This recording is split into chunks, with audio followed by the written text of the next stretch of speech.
I want to thank God for just for His continuous blessings and the work that He's done for me and still doing. I want to thank God for the molding of the mind that He's still working on and soul and His deliverance. And I want to thank God. The other day I got a letter in the mail and I received my security guard license.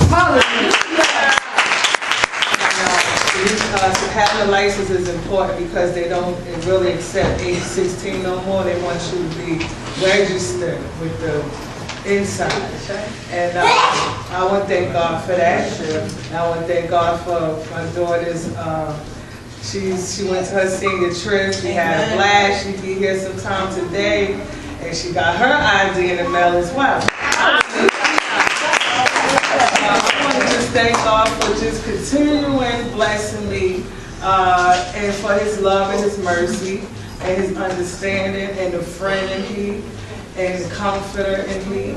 And I just want to thank Him. Pop on up.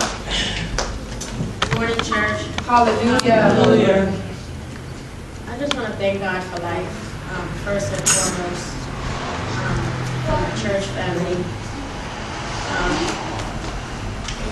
Tuesday morning on the prayer line, or after I got off the prayer line, I was in a cab trying to beat the train to Chambers Street trying to get my kids to school.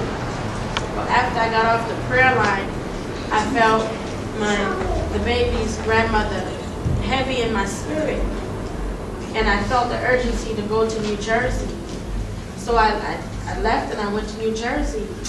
And I'm calling the aunt, trying to find out what bus was it to take to the grandmother's house.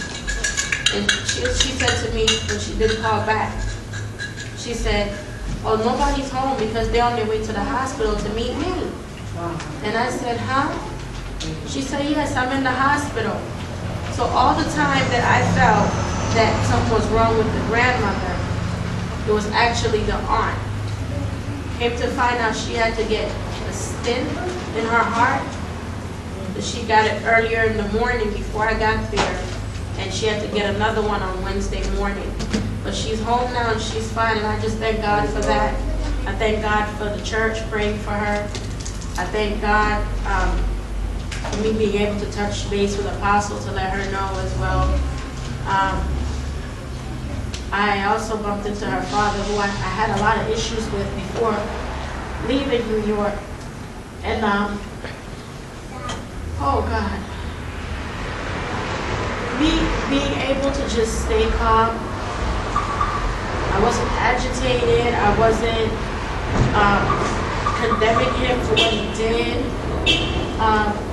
But the Holy Ghost did allow me to see him for what he really was.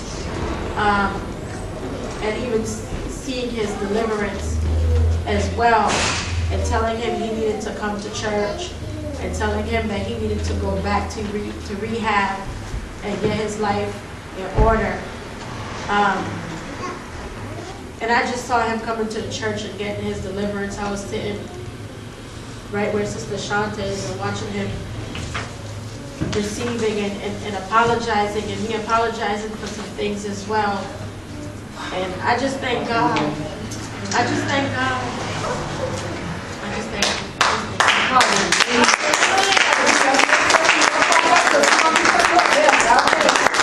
Praise the Lord. Hallelujah. I was going home from church, not this Friday, but the Friday before last. Me, Ella, and Ayana.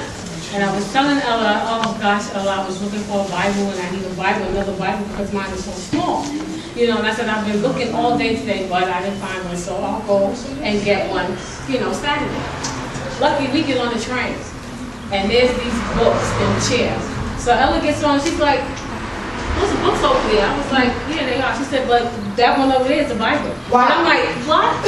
So I went over there, and me and her, and I was like, Ayana, look. I got a Bible.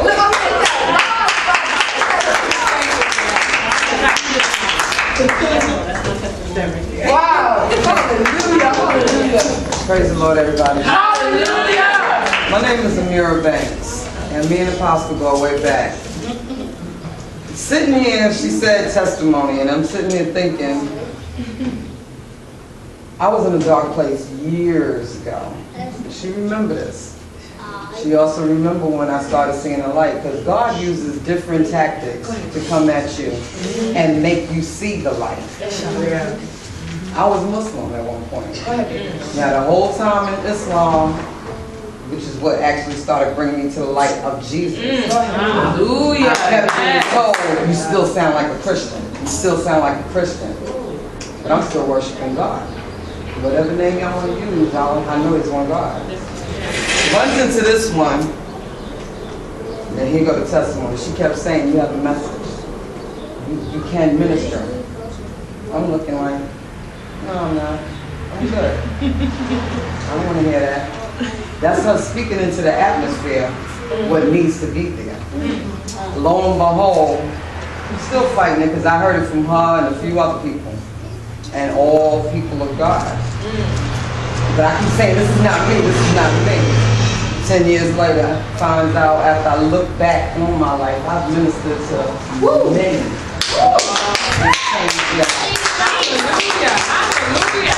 I didn't realize I'm just telling my story and telling them what they need to do and put their trust in God. Hey, I ministered and didn't even realize I was ministering for over 15, 20 years.